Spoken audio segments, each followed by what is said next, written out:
Today, we're talking about feet. Not in a weird way, in a life feels heavy and you don't know what comes next way.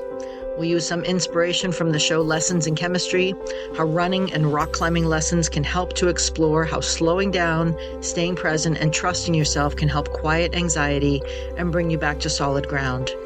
This is a gentle reminder that you don't need the whole plan or the finish line. You just need one next step.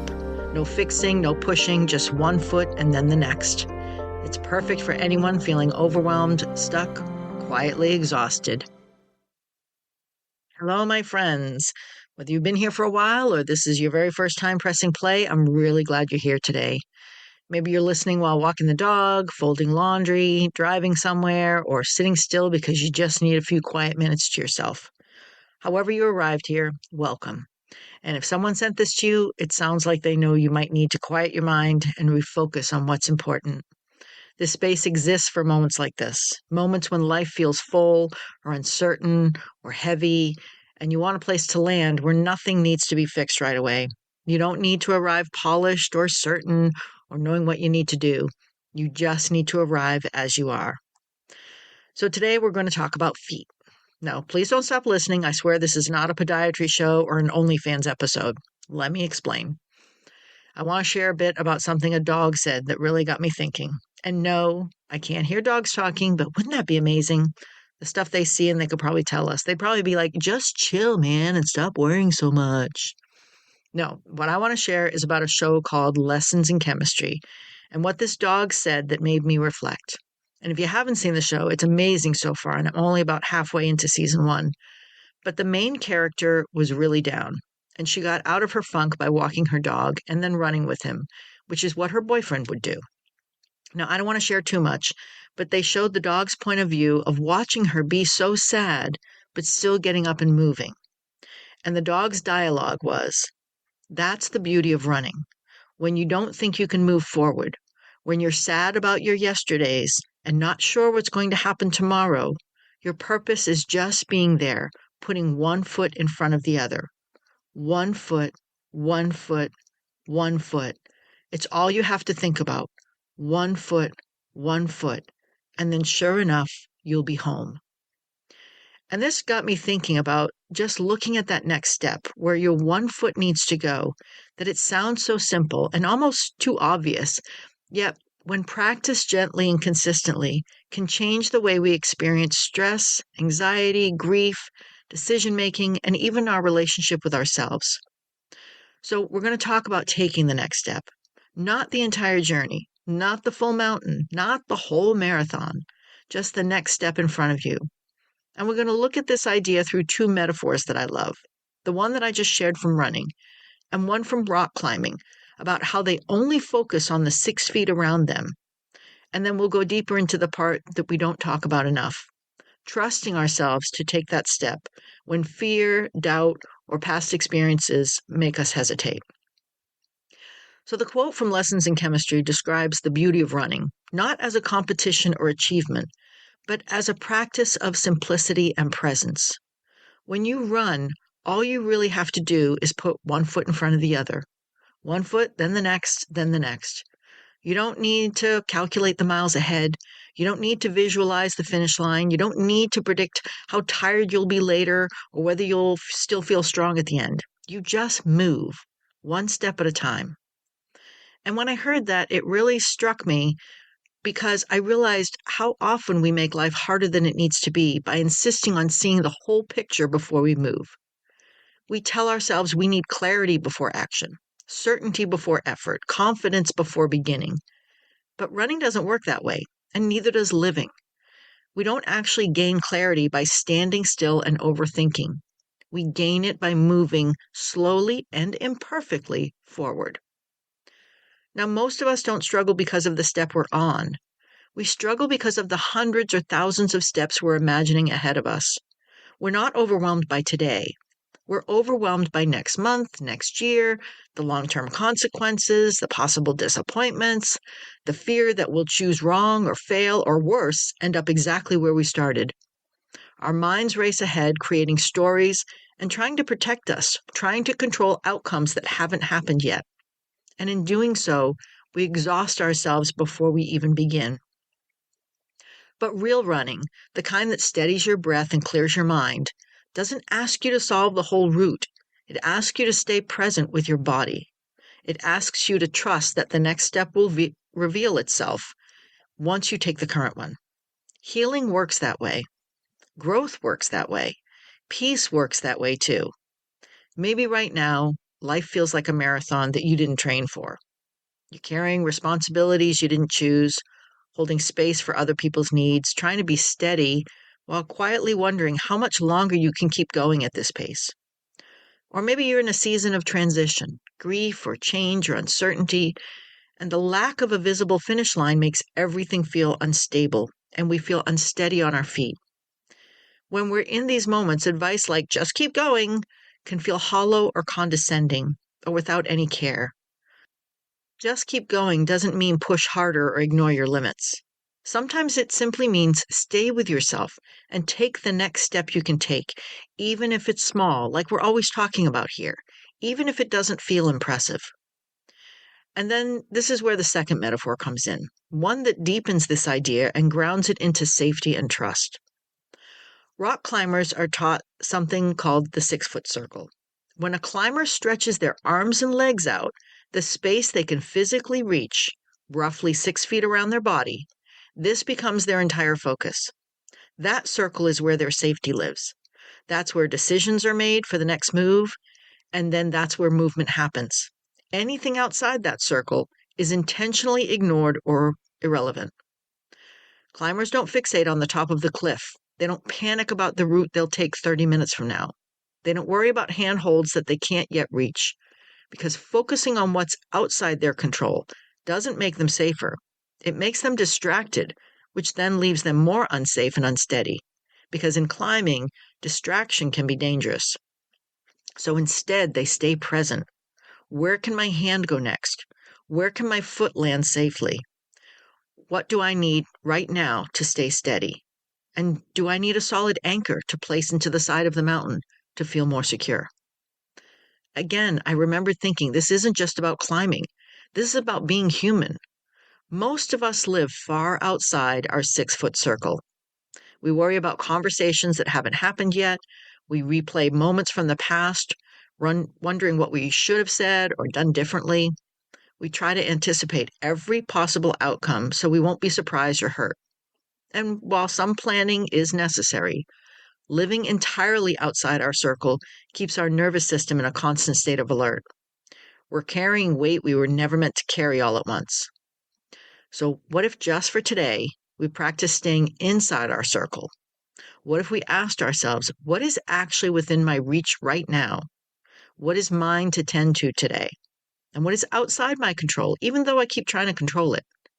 And what if gently and without judgment, we set those things down so we can fully focus on our next step, our current climb? When we combine the wisdom of running and climbing, something powerful emerges.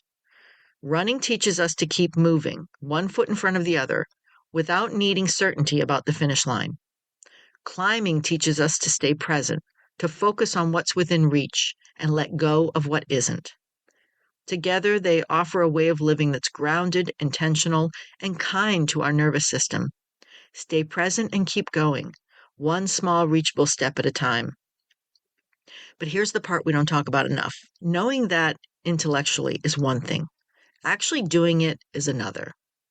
And the reason many of us struggle to take the next step isn't laziness or lack of discipline. It's lack of trust. Not trust in the world, but sometimes it really comes down to trust in ourselves or the lack of it. Many of us don't trust ourselves because at some point our trust was broken. Maybe we made a choice that didn't turn out the way we hoped. Maybe we followed our intuition and got hurt. Maybe we were taught directly or indirectly that we couldn't be relied upon, that we were too emotional or too impulsive or not capable enough. Over time, those experiences taught us to second guess ourselves. We started outsourcing our inner authority to others. We wait for permission, certainty, or reassurance before moving. Fear often disguises itself as self-doubt. It tells us we're being responsible or realistic, when really we're just afraid of making the wrong move. And so we stall and we overthink. We stand at the base of the mountain, trying to plan the entire climb instead of trusting ourselves to take the first reach, that first move. But self-trust isn't built by having perfect outcomes. It's built by showing ourselves over and over again that we can respond to whatever comes next. Runners don't trust their legs because they've memorized the route. They trust them because they've taken thousands of steps before. They've pushed themselves. They've recovered from sore muscles, and they grew and survived. Climbers don't trust the climb because they know exactly how it will go. Even on the same mountain, the climb is different every time. They trust themselves because they've learned how to stay present, adjust, and recover when something feels uncertain. We rebuild trust within ourselves the same way, by taking small steps, maybe falling a bit, but noticing that we're still here afterward. We build trust within ourselves by staying within our 6-foot circle and responding to what's actually happening instead of what we fear might happen. Trust grows through lived experience, not just by mental rehearsals. When we focus only on the next step, we stop demanding that our future selves have everything figured out, and we give ourselves some grace and kindness as we learn. We stop asking today to carry tomorrow's weight. We allow ourselves to learn as we grow, and that's where peace begins to emerge, not because everything is resolved, but because we're no longer fighting the present moment. So let's bring this into everyday life. If you're overwhelmed at work, your entire career is not within your 6-foot circle, but today's task might be one email, one boundary, one honest conversation. And if you're navigating a hard relationship, the entire outcome of that relationship in the next 5 years are not within your control, but how you show up today is. One pause before reacting, one moment of self-respect, one choice to speak kindly to yourself afterward. And if you're grieving or trying to recover from physical or mental damage, healing fully is not something you can force. But today, you might be able to rest, drink some water, step outside for a breath of fresh air, or allow yourself to feel what's here without rushing it away. When we try to stop leaping ahead and instead stay with the step we're on, something shifts in our bodies. Our breath slows. Our nervous system realizes we're not in danger. Peace doesn't come from certainty. It comes from presence. It comes from trusting that we can meet the moment we're in, even if we don't know what comes next, because we trust our experience and how we have handled hard times in the past. There will be days when the next step feels hard, when even staying inside your circle feels like too much. On those days, remember this: you don't have to run fast.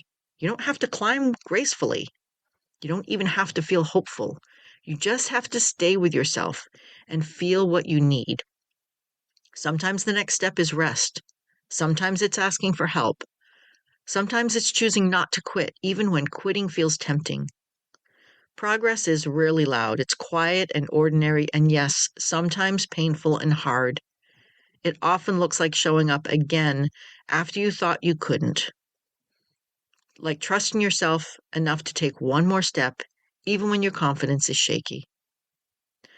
I want to leave you with a gentle practice that you can return to whenever life feels overwhelming. It's a simple reflection that begins with a pause when you're feeling out of alignment. Just take one slow breath and ask yourself, what is within my 6-foot circle right now? What's the next step I can take, physically, emotionally, or mentally? Then do just that one next step, not more, not everything, just that. And when your mind races ahead, gently bring it back, like a runner slowing down and finding their stride, like a climber reaching for their next hold. This is your gentle reminder you are not behind and you are not failing as you try for that next step, as you try for that grip to pull yourself up. You're not broken for feeling overwhelmed. You're human, moving through a very complicated world, doing the best you can with what you have. And sometimes the bravest thing you can do is stop trying to see the whole path and trust that the next step is enough. Thank you for being here today. Thank you for showing up for yourself in whatever way you could. And if this episode resonated with you today, then think about someone else that you might be able to help by sharing this with them.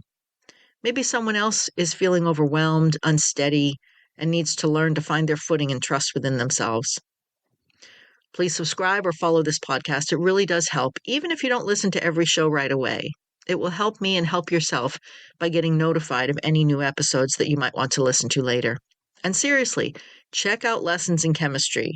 If you like a good love story and the story of a strong woman working her way through the world without giving up who she is or fitting the mold of what's expected. I'm sure I'll have more quotes from that show in the future episodes.